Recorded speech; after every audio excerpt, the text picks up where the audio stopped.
All right, here we go. Welcome, my friends. We're giving this another shot here, Scotty.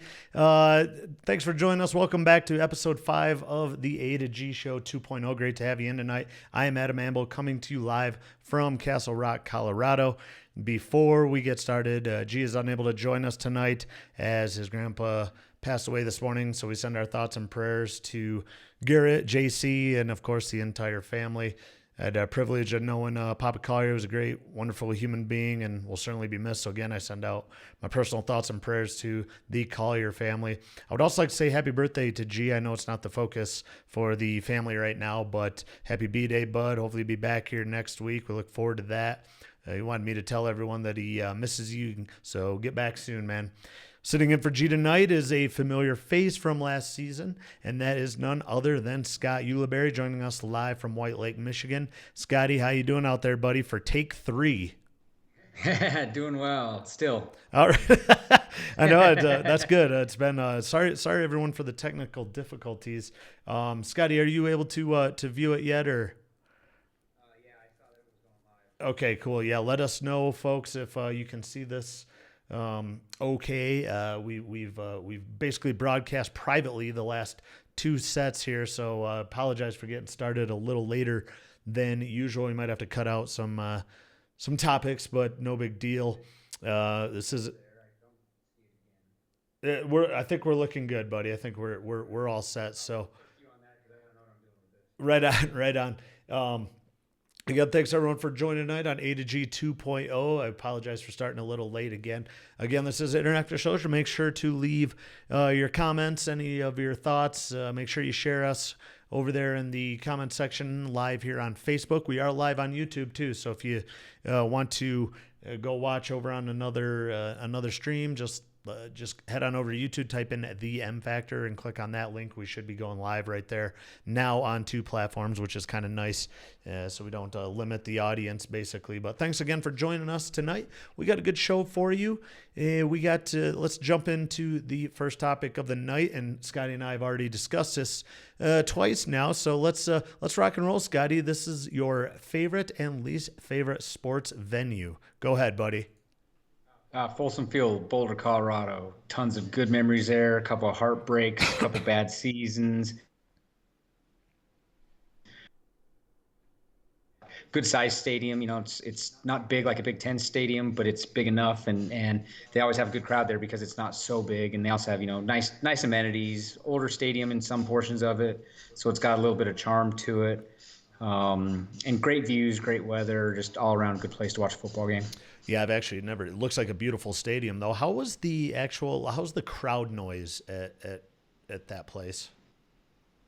It depends. The student section is pretty good. It's a bowl on the student section end, and so the home team always wants to either attack as much on that end as possible, or back their opponent up as much as possible there. But it's not bad.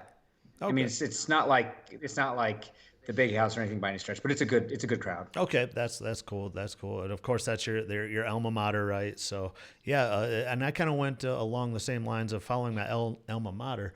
That is Ferris State University, and that is the hockey arena. Actually, is just fantastic place to watch a hockey game. You know, we kind of discussed on our previous 2 takes of the show that hockey games are just one of the best things to watch live. If not the best sport to watch live, especially in college. Just I'm a bigger fan of college sports than professional sports, but just the passion and the excitement, and especially hanging out with your buds and the group of friends going to the hockey games. We weren't much of a powerhouse back in the day in football. We were really good at basketball, which were fun games to go to as well. But in terms of the best venue, it would have to be the Ferris State Hockey Arena, which was just a blast. So loud, there was only about 5,000 people that would actually fit inside the arena, and it was just fantastic. So let's move on to your least favorite sports venue. 70s era concrete arenas, like anyone from Denver would know McNichols Arena. Very similar to the Joe, and I put the Joe on there more for the style than who plays there, who played there. Who everyone who listened to this last time knows my lack of affinity for the Red Wings.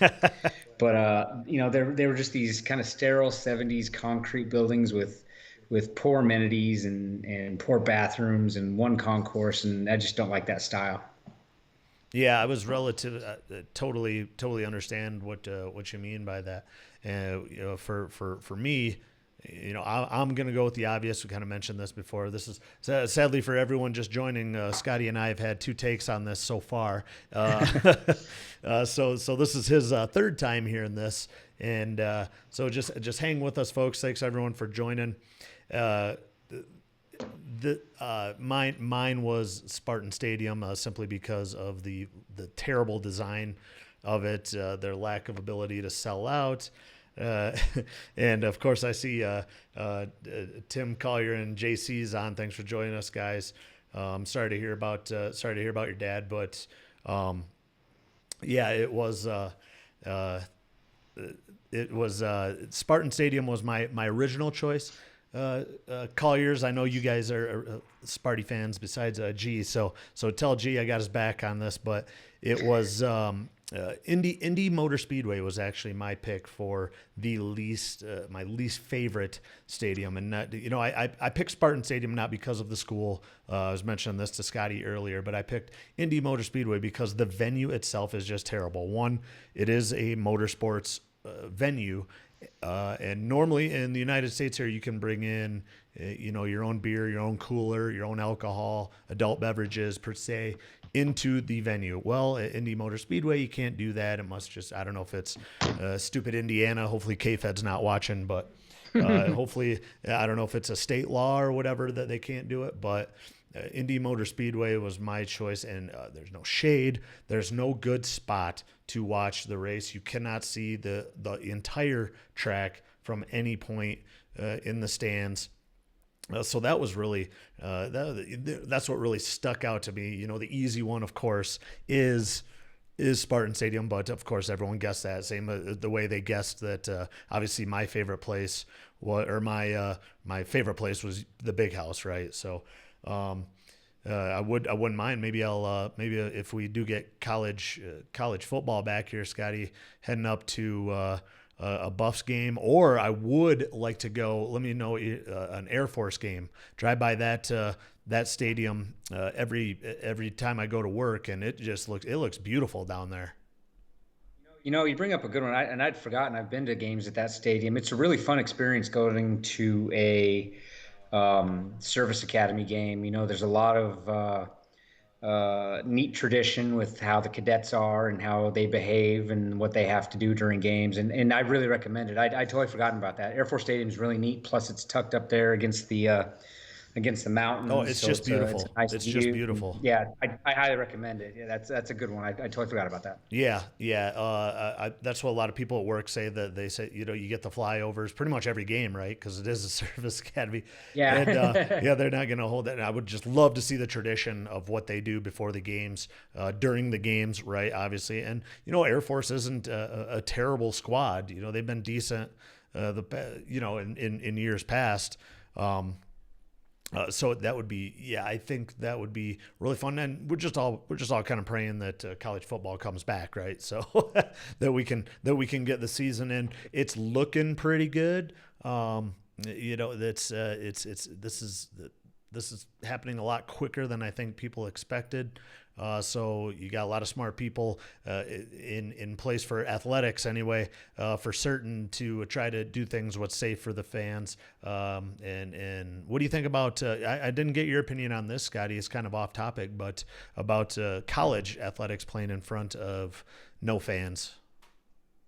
Yeah, it's weird. I couldn't imagine uh, playing a sport without fans. It's just, you get so much adrenaline from the crowd, and it's fun when you do something well and they cheer, and or you hit a quarterback hard and everyone goes nuts, and it'd just be so weird to hear it. It's almost like they'd need to do the whatever team it was, where I think it was Indianapolis, where they got caught piping in crowd Oh, noise that's or right. whatever. That's Almost right. just pipe it in just so it didn't sound weird on TV even. See, I thought they should have did that at the draft when Goodell. You know how most of the time. Well, did you watch the opening of the draft? Yeah, I did. How'd you I like did a it little when bit. he brought up all the booze on Zoom or whatever software they were using?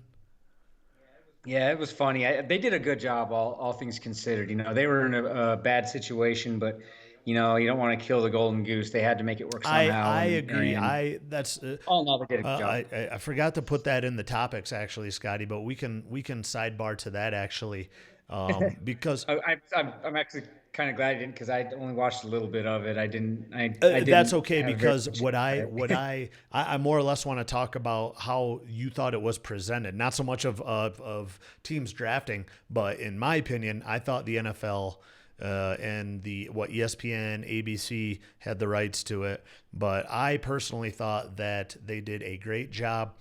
You had very few cutouts, we'll say. You had very few miscommunications where like we had earlier, to where and over and back to you, and then the person would just be kind of just sitting there, right? Like there was no communication going on. They're just kind of looking around. That rarely happened. The picks will be interesting to see if there's any.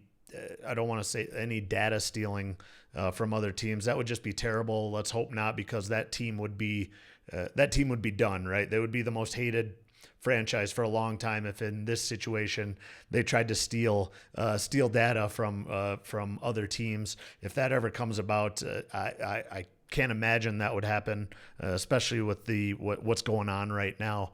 But what were your thoughts on how kind of the draft, how it was presented, what they did? You kind of alluded to it earlier. You thought it was a good job. They had to do it, sadly, but I think they made the best of the situation. What do you say, Scotty? Yeah, I thought it was kind of interesting. First off, that they must have made that first pick last the entire 17 or 18 minutes or however long they had to do it, because there's no reason that it had to take that entire time. Everyone knows who the first draft pick is going to be. And so I think that they milked that a little bit, which is That's a interesting. good point. Also seeing Belichick from the couch or from his chair or whatever, and also Jerry from his yacht. Oh So I yeah, thought that was yeah. kind Wasn't of that kind of something? interesting. And also it was weird because for and I did obviously didn't watch both at the same time, but the Chiron and how they presented it with ESPN versus ABC or whoever it was, how on one of them they talked to every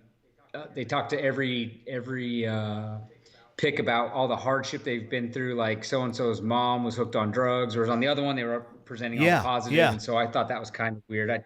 I just didn't think that there was any need for that. It's these gentlemen, these young men, it's their best. One of the best days of their life. It's like you just focus on the Yeah. positive. I realize everyone goes through adversity. They'll put a 30 for 30 on it later if it comes to it. But leave his private life a little bit more private for this. This is an event that doesn't need that, I think. I really enjoyed too some of the shots that they would go to at some of the guys' houses. They'd have their entourage there, friends, family, girlfriends, and sometimes they didn't know they were on. And boy, they did. It was cool because out here, I still love the time zone out here, Scotty. You weren't kidding when you said it's probably one of the best places to actually watch. Or best time zones to be in order to watch sports, right? Because I mean, the draft started at what, 6 o'clock out here, 5, 6 o'clock out here, and it was great. I mean, we could have watched the whole first round basically if we wanted to. But you're right. Some of the stories, I do like how they put the stories out there, right? Because they kind of had to talk. You didn't get a lot of fan interaction. You had zero basically. But I do like how they put up on the big screen there when Goodell would announce the pick that they had, probably 40 different screenshots or videos, at-home videos of fans and stuff hanging out back there. And but back to the original point is I wish they would have piped in some boos or some cheers, based on. Maybe they could have taken a quick poll on like yay or nay on the pick before it was announced. You know what I mean? Because a lot of the times the Yeah. pick was already in. You could see in the upper or the bottom corner that their pick is in, but they would still drag it out for another minute or two before they went back to Goodell before he would announce it. So I thought they could have done that. But overall, I thought they did the best of it in a short situation. In a very little time. So I was very happy to see that. And I thought they did a good job overall. So Yeah, and it's one of those things where there's a lot of risk and a lot of scrutiny if it goes bad, especially if there's a pick that gets interrupted because of a technical issue. It's and I'm sure they had backups for their backups for their backups, but still they pulled it off the best Yeah, they could. yep, I agree. I agree. So thanks everyone for joining in on take 3 of the A to G Show 2.0. I'm here live with Scott Ulibarri. G could not join us tonight over the death of his grandfather earlier this morning. So thoughts and prayers out to the Collier family again. And we're please make sure to leave any comments and make sure you share on Facebook. We also are on YouTube Live. If you want to follow us, you got the little also live on YouTube at the M Factor channel down there in the bottom right corner. So just go to YouTube, search the M Factor, click on it. Should be live on YouTube as well. So thanks everyone for joining again. Hopefully we can take the boredom away from you for a little bit while, especially you folk back in Michigan are still in pretty heavy quarantine, right, Scotty?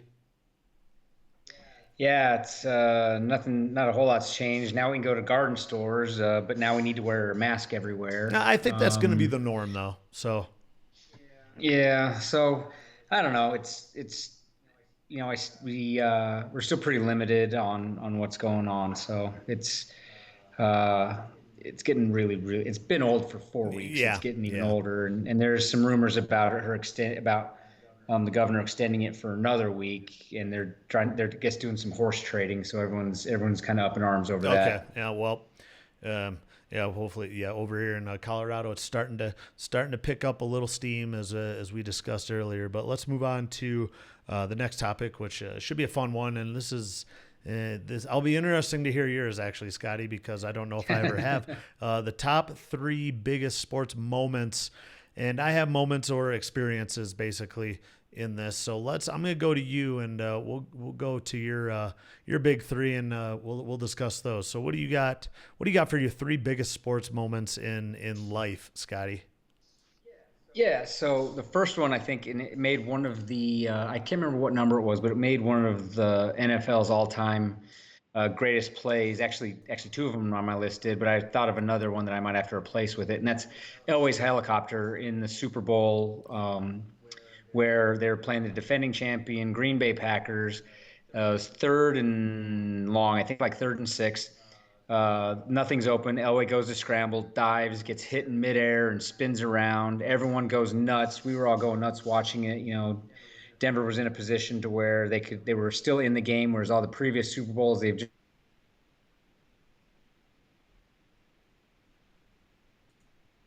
got. It was really fun to watch in real time, and we didn't realize at the time what impact it would make, and that helicopter move is over NFL like videos. Greatest hits not in hitting, but highlights. So that was a big one. And then they obviously went on to win their first Super Bowl, which for anyone that knows Denver, it's a Broncos city. No one, even though the Avalanche won the first championship there, it's always been a Broncos city. So that was always a huge deal, and seeing that was awesome. I was gonna say so. Okay, so that's a moment, right? But I assume probably, I mean, being alive for the first Broncos Super Bowl was probably a great season as a whole. I would assume, right? Would you consider that your favorite? Which one out of the what would they have three in your lifetime, Scotty, that they've won? They've had 3 in my lifetime, yeah, that they've won, and oh yeah, that was by far the best. The second one that they won the next year, it sounds kind of smug to say it this way, but we kind of expected it because the Broncos slept through that season and destroyed everyone and went through the playoffs without too many problems, and then it ended up destroying Atlanta. So we kind of expected it. And Terrell Davis had his 2,000-yard year, and he was just running over everyone. So it was anticlimactic. It was awesome, but anticlimactic compared to the first one. Yeah, yeah. Was it? What about the 50th anniversary Super Bowl 50? Or yeah. That Yeah, I was thinking about all these different moments. That one, I remember I turned to Alyssa at one point when we were just beating the tar out of Carolina and said, "We're going to win the Super Bowl." And with it being Super Bowl 50 and Peyton Manning and all that, that was an unbelievable moment too. That's top 5 for sure. But I could think of 2 more, and I was thinking about biggest sports moments. They probably had more of an impact on me because of age more than anything. So the other 2 I have are a little bit different. But how about yourself? Yeah. Well, my first and foremost would be it was the first time going to the big house with my dad. I remember it vividly. Just every single experience. It was the first time going to the big house, first and foremost. My dad waking me up with the fight song, heading with my cousin Steve and Phil. Steve, who's an avid watcher of the show, actually, and it was just something I'll never forget in terms of an experience. It wasn't really a moment. But there were just, an infinite amount of moments all wrapped into one. So that was the big one. The first time seeing the big house, it was just amazing because, growing up in a small town of Coleman, Michigan, there was more people than I had ever seen before in my life, all in one spot. Seeing when you watch. When you watch all of these things on TV, and then, I'm a big structure fan. So I like buildings. I like, architecture of cities. I like stadiums. I like all that stuff that you see it on TV, and then you actually go there. It's just like you're watching a movie. It's like you're seeing a celebrity, right? And out there, and you just walk in that stadium and you're like, wow, I've seen this on TV, dozens and dozens and dozens of times, and now I'm finally here. It's almost surreal. And then to share it with my dad and my cousins who are huge. My cousins are huge, Michigan fans. It was probably the biggest experience of my life, and especially since I got to share it with my dad. And we won the game. It wasn't a huge game. It was, and I just remember my dad actually surprising me the Friday before we were going. So a day before, said we were going to the Michigan game, and I was like a kid on Christmas. Not being able to sleep, you're just so excited. You got all that adrenaline going. So that was definitely my my number one with ease. With ease. And again, that's more of an experience. That's not really a sports moment, but I have to put that on there because it's just so easy for me to pick that one out. So what do you got for second, Scotty? So second, the day after Thanksgiving, when CU was still in the Big 12 and Nebraska was still in the Big 12, they were I'd call it a big rival, but it wasn't really that much of a rivalry because they definitely had the advantage on us. But in 2001, CU had a really good year. Nebraska was number one, came to Folsom Field day after Thanksgiving. It's just calamity. And we ended up beating the number one team in the country, 62-36. It was more points than Nebraska had ever had put on them. The black shirts were all embarrassed. Stormed the field afterwards, and I remember taking a big pile of grass and eating it and saying, "This will be with me forever." And so that was a big deal. That huge win over Nebraska, which propelled us CU to their Big 12 championship, which was 2 weeks later in Texas, and so that was a real big deal. Watching CU just beat the heck out of Nebraska when they were, I think they had one loss at the time, perhaps, but they were number one in the country, and they were beating everyone up to that point pretty hard. Yeah, well, I'm glad that you actually picked a game against Nebraska. Hopefully, your number 3 isn't the Hail Mary, but yeah, God, I can't believe Yeah, that's right. I know on a Michigan show, Scotty, you forget the biggest one of the biggest thorn in our side. It's probably one of our least favorite sports moments. That's why I didn't put top 3. One of the biggest. Yeah, that's why I didn't put top 3 sports moments and top 3 least favorite sports moments like I did for the venues. But number 2 for me was actually going to. This was kind of odd because it was going to Bristol Motor Speedway, and it was the first NASCAR event that I had ever watched. I was actually an anti-NASCAR guy before I went. My buddy Bars from college called me up on a Wednesday and basically said, "Hey, I know you're not into this really, but I got 2 free tickets down at Bristol this weekend." It was St. Patty's Day weekend, so we had Monday off. I took Monday off from work actually. And I actually remember this because the day before that, I actually bought I bought a PS3 actually, right? So I wanted to play that, and that was right before I think Call of Duty came with it, Modern Warfare. So it was the very first Modern Warfare game. So we went down there, and it was rain. We drove down to Knoxville, kind of hung out or partied in Knoxville for the night. Drove over to Bristol on Saturday.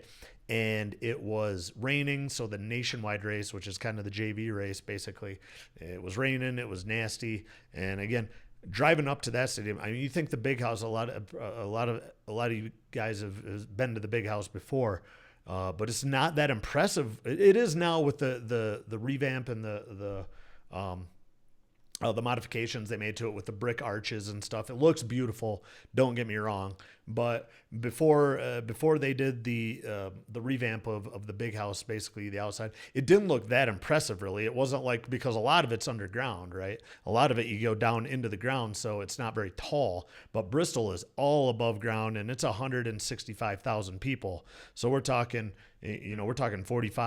50,000 more people than the Big House hold, even, all in a bowl, right? All in a bowl, all in a half mile track. So you get in there and those cars fired up, and I kid you not, Scotty, that was the one event that got me into NASCAR. Basically, that got me into NASCAR right there. I was like, wow, I can only imagine what it's like at MIS, and to this day, I think I've been to 9 different tracks actually in NASCAR, and that was all because of that Bristol experience, which was awesome. You think 112,000 fans at the Big House are a lot. Well, not downplaying it, but 165,000 packed in on Sunday for the NASCAR race was pretty impressive. So what do you got? What do you got for third, buddy?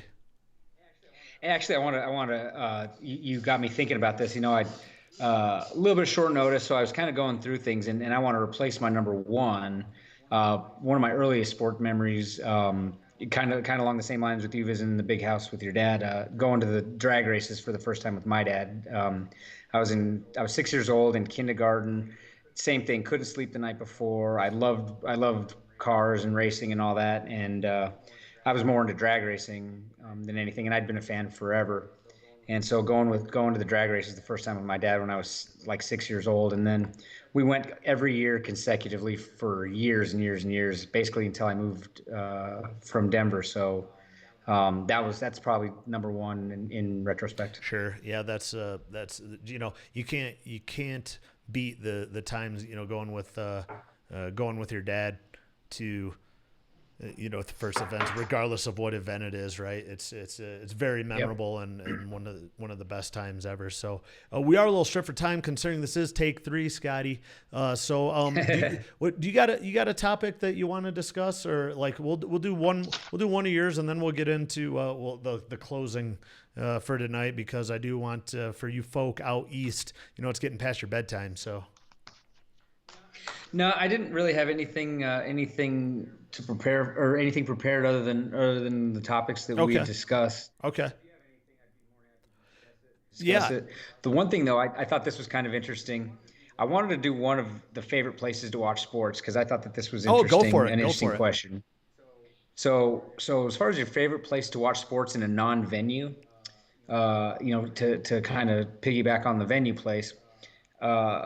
This might sound a little hokey, but I really like watching it anywhere where there's friends. Whether it's your house watching the NCAA, B-dubs with friends watching football, T-Bone's house watching NASCAR. Anytime I'm around friends and watching sports is a good time, because all we do is sit there and rag on each other and have fun. And that's one of the things I really miss about sports is, we have the social distancing and all that, but watching sports with your buddies is one of the coolest things in the world. That's really cool that you mentioned that, Scotty, because that was actually my answer was very similar, because basically I named a bar, but it's got to be with all your buddies. I mentioned the M Factor Studios back last year before that.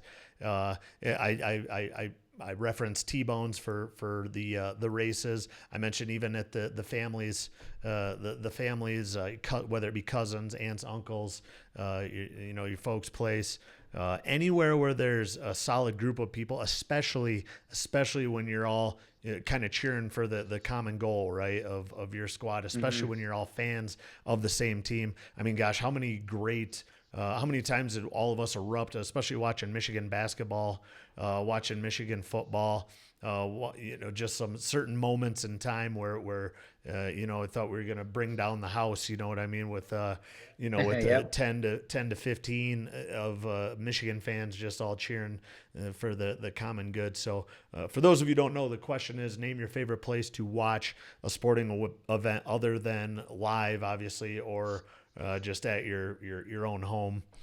Just hanging out watching it, because I know a lot of people do prefer to watch the games on TV nowadays because of the coverage is so good. But in live, obviously for us, we're kind of on the mixed generation, Scotty. Of we like to watch it on TV, but we also like to go to the live events. So that's really funny though that you mentioned that, because I feel the same way. As long as you are around people with the common interest, even because sometimes we've watched sporting events to where they weren't fans of Michigan or the team that we were rooting for. So that's really fun about NASCAR too, is because you cheer for one guy, right? And everyone has their own guy. So that's kind of cool when you're watching that NASCAR. You could cheer for one individual and everyone's kind of rooting for their own guy, which also makes it fun. So yeah, that's really cool. So how about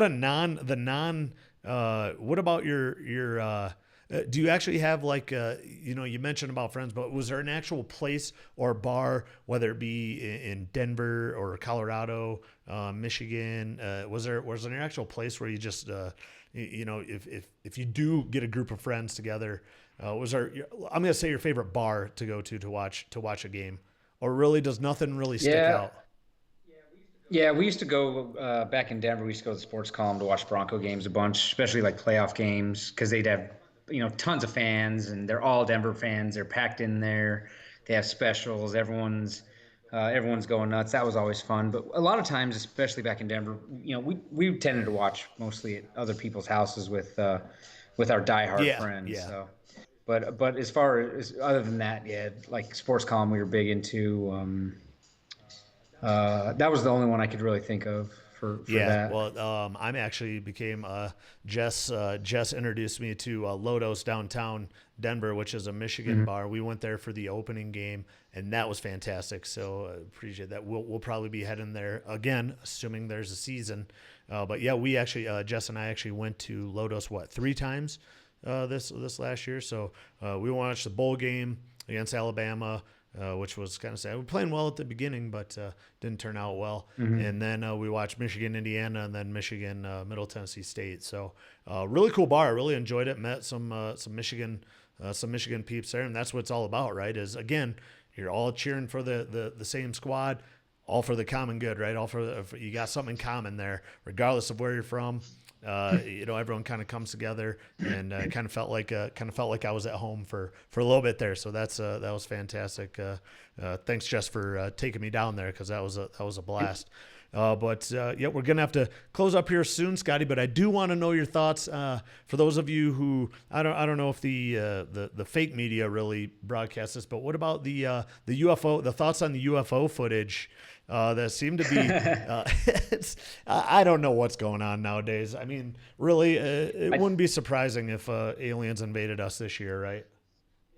Yeah, quick. My thoughts are well, I heard about this. The same guy did this on Joe Rogan's podcast a couple months ago, I think, and so it wasn't totally new. But I'm kind of skeptical of anything. I believe in Occam's razor, and that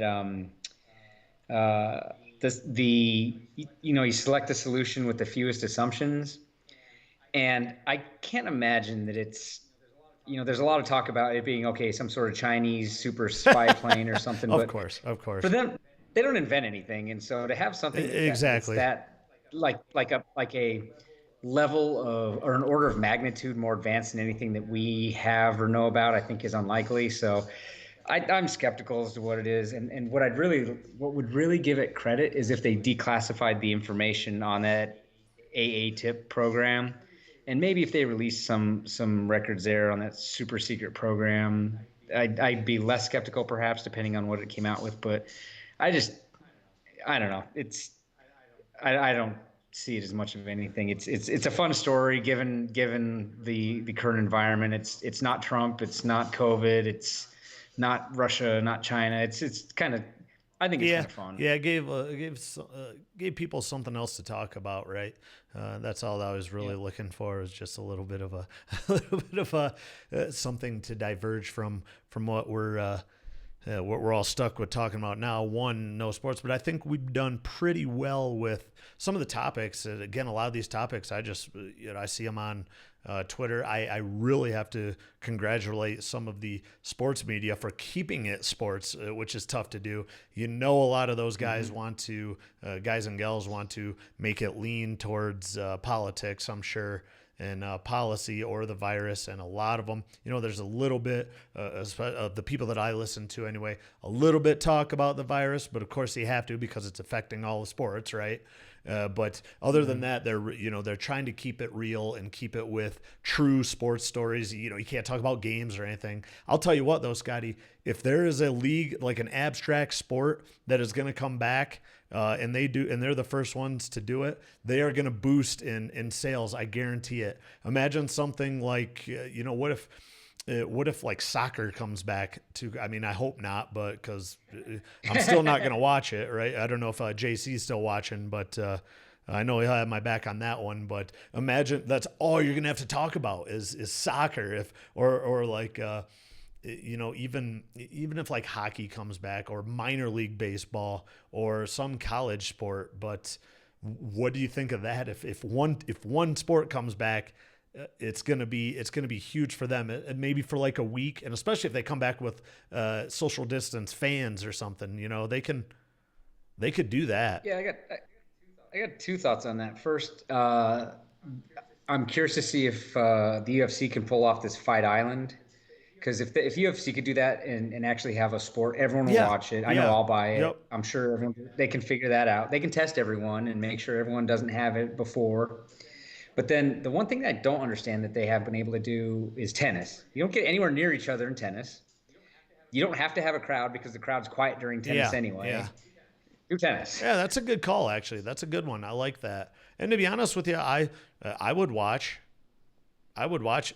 Yeah, tennis is fine. I mean, I'd even start putting action yeah, on it, I yeah, think. exactly right. You could get some, you could get some betting action going, and my only problem with a sport that does come back and it is abstract like that, or a sport that we traditionally don't like to watch, would be, we're gonna have to listen to all the sports commentators just talk about it, all the sports radio shows talk about it, right? At least for a week. Yeah. They'll set the trend, and I'm kind of on the fence about it. I would like to see a sport come back again, just because everyone will get behind it, right? Everyone will get behind it, and basically it'll be top notch it'll be must see TV for at least a week before these sports start to trickle back. So, I was just kind of curious on your thoughts on that. But fortunately, we're out of time. I'm sorry to cut the show short, everyone. We kind of had some technical difficulties for the first two takes tonight, right, Scotty? So thanks everyone for joining though tonight. Thanks for the comments.